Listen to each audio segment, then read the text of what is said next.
Bismillahirrahmanirrahim. 7. Tetap dalam pendiriannya dan tidak berubah. Ciri lain dari orang yang ikhlas adalah tetap istiqomah dan tidak berubah dengan sikapnya. Dalam segala keadaan dan kondisi, ia tetap taat dan patuh pada Allah. Ketika ia mendapatkan kenikmatan dan kesenangan, ia mampu bersyukur dan beribadah dengan semangat. Begitupun saat mengalami kesusahan atau ditimpa musibah, ia mampu rela, ibadahnya tetap terjaga dan berkualitas.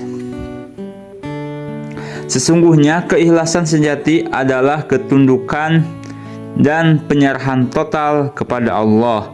Tanpa syarat, keikhlasan itu tercermin dalam sikap ridho terhadap semua ketentuan Allah. Seorang yang ridho kepada ketentuan Allah tetapi hanya bersyukur dan berserah diri kepadanya dalam kondisi tertentu saja, tidak dapat dikatakan berserah diri jika ia menjadi pemberontak dan tidak patuh saat kondisinya berubah. Sebagai contoh, orang yang memiliki hubungan bisnis yang baik dan mendapatkan sejumlah uang, ia seringkali mengatakan bahwa Allah yang mengizinkan kondisi kekayaan dan keberuntungannya. Tetapi saat segalanya memburuk, ia tiba-tiba berbalik dan melupakan kepatuhannya kepada Allah. Sifatnya tiba-tiba berubah dan ia mulai mengeluh terus-menerus dan mengatakan bahwa ia adalah orang yang baik, bahwa ia tidak seharusnya mendapatkan musibah, dan ia tidak mengerti sama sekali mengapa segalanya terjadi demikian buruk. Ia bahkan melewati batas dan mulai menyalahkan Allah dengan melupakan bahwa takdir selalu berjalan sesuai dengan apa yang terbaik. Ia mungkin saja bertanya-tanya pada dirinya akan pertanyaan yang tidak ada hubungannya, seperti mengapa segala sesuatunya berjalan seperti ini, mengapa semuanya ini terjadi pada saya. Keikhlasan juga tercermin dari kestabilan semangat dan motivasi kerja. Ikhlas dapat diukur dari kuat lemahnya amal atau kerja saat kita ditempatkan dalam kondisi yang tidak penting. Kita diturunkan kedudukannya atau dipecat dari jabatan. Misalnya, jika seorang diberi amanah untuk menduduki jabatan atau kedudukan penting dalam dakwah, kemudian karena suatu hal ia ditempatkan pada posisi yang lebih rendah, maka penempatan jabatan itu dapat diterimanya dengan ikhlas. Ia tidak berubah menjadi kendor dan kehilangan semangat. Baginya semua masalah ini sama saja.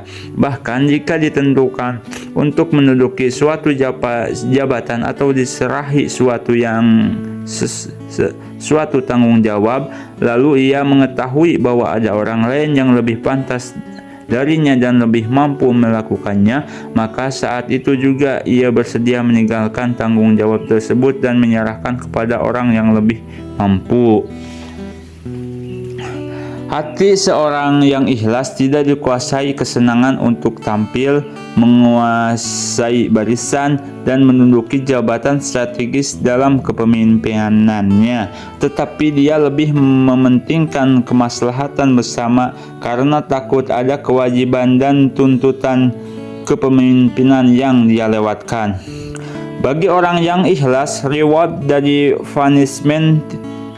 punishment tidak akan mengubah fokus kerja seseorang dari kerja untuk menaati Allah dan Rasul beralih kepada kerja untuk mendapatkan pujian dan menghindari hukuman.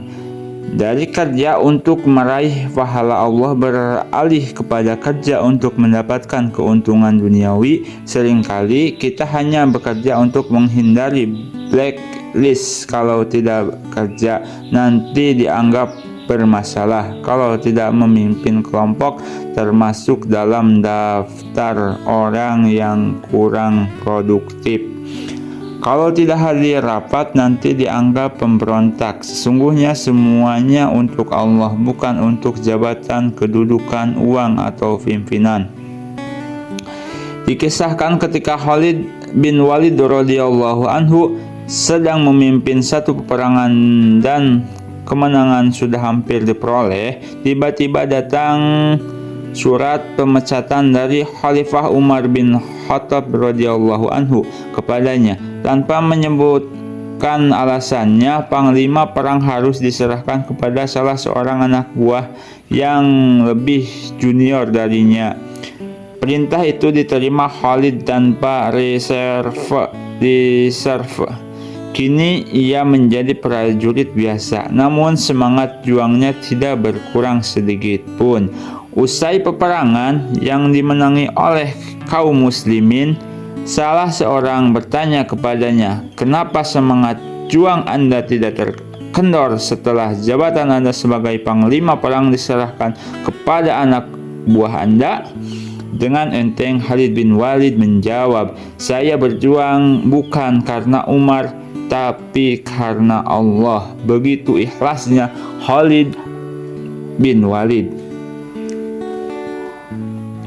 Ingatlah, jika ternyata sikap dan perbuatan kita menjadi berubah, motivasi kerja dan perjuangan menjadi berkurang, itu bertanda bahwa kita belum bisa ikhlas dengan sebenarnya. Kerja kita masih bergantung kepada keuntungan duniawi. 8. Sama antara lahir dan batinnya. Ciri khusus dari orang yang ikhlas adalah sama antara kondisi batinnya dan lahirnya. Muzaifah al-Mar'ashi radhiyallahu anhu berkata, ikhlas adalah ketika perbuatan seorang hamba sama dalam lahir maupun batinnya. Mudahnya, orang yang ikhlas adalah orang yang apa adanya, tidak berpura-pura, tidak pelin-pelan, dan tidak ada yang berbeda antara kemauan hatinya dan perilakunya.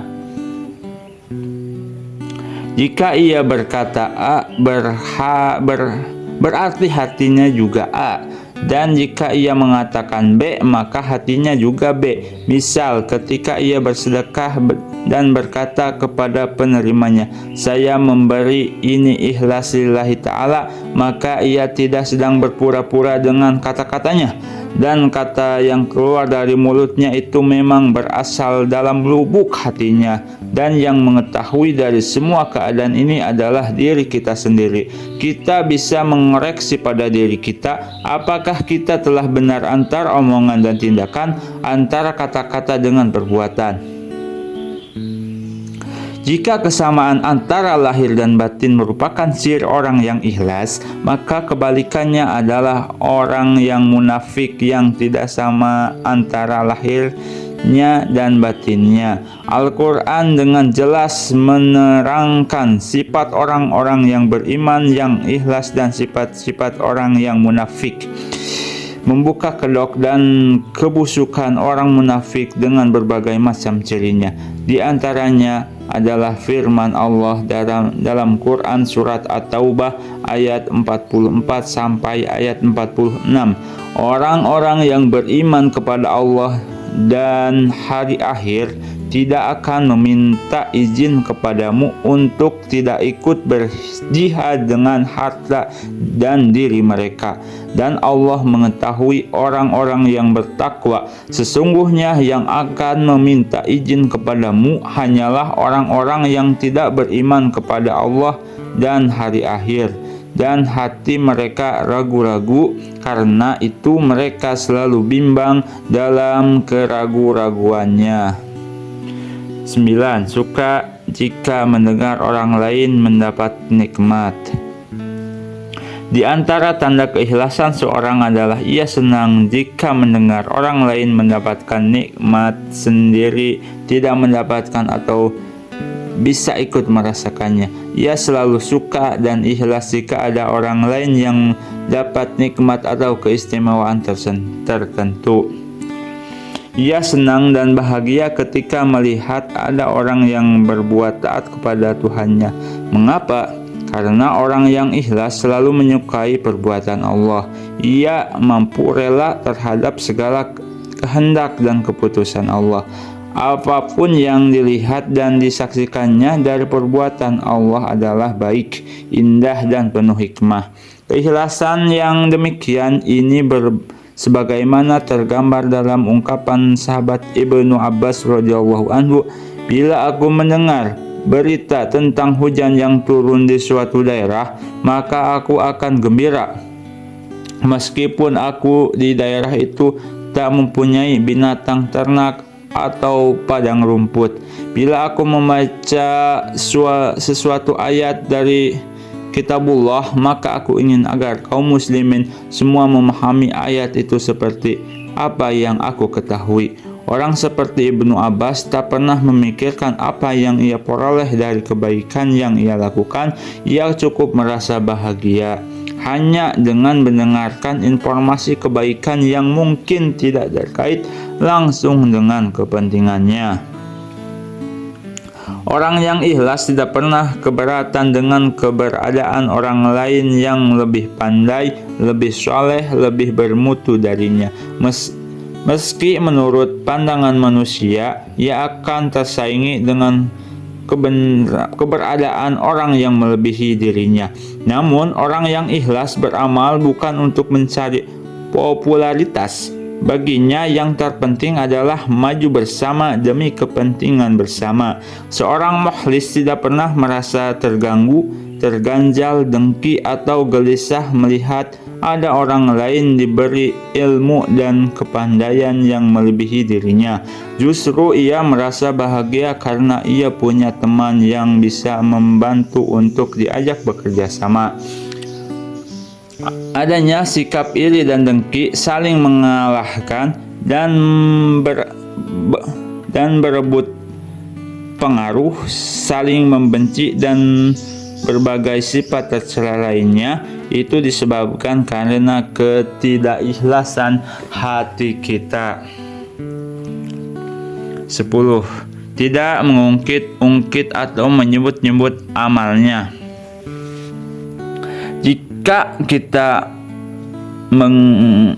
mau meneliti lebih dalam, ternyata banyak dari kita yang belum bisa ikhlas sepenuhnya ketika beramal. Ada seorang yang hendak menitipkan jariah di masjid, pondok pesantren, rumah sakit, atau tempat-tempat kemaslahatan umat lainnya. Ketika ia memberikan sedekahnya kepada panitia masjid, misalnya, barangkali ia berkata, "Saya ikhlas memberikan jariah ini," namun di belakangnya ternyata ia tidak digunakan sebagaimana semestinya.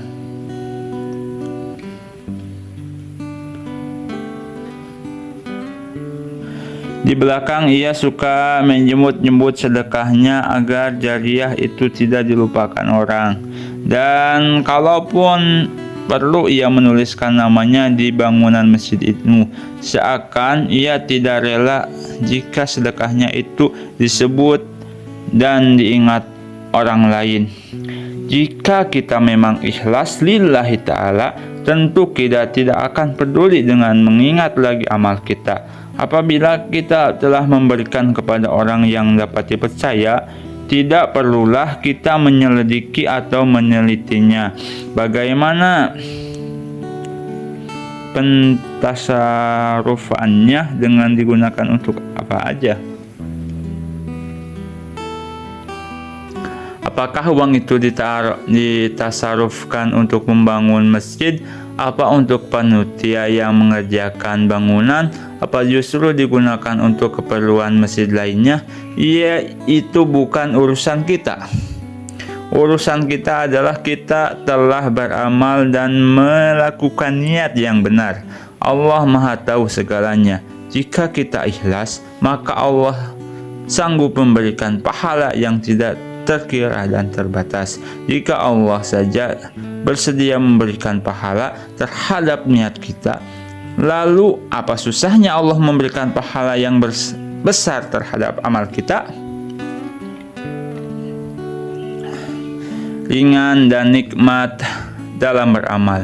Keikhlasan adalah buah keyakinan yang mendalam dari seorang hamba Allah sehingga berbuat apapun yang disukai Allah dan dapat membuatnya bertambah dekat dengan Allah akan menjadi program kesehariannya. Semua dilakukan dengan ringan, enjoy, nikmat, dan penuh semangat.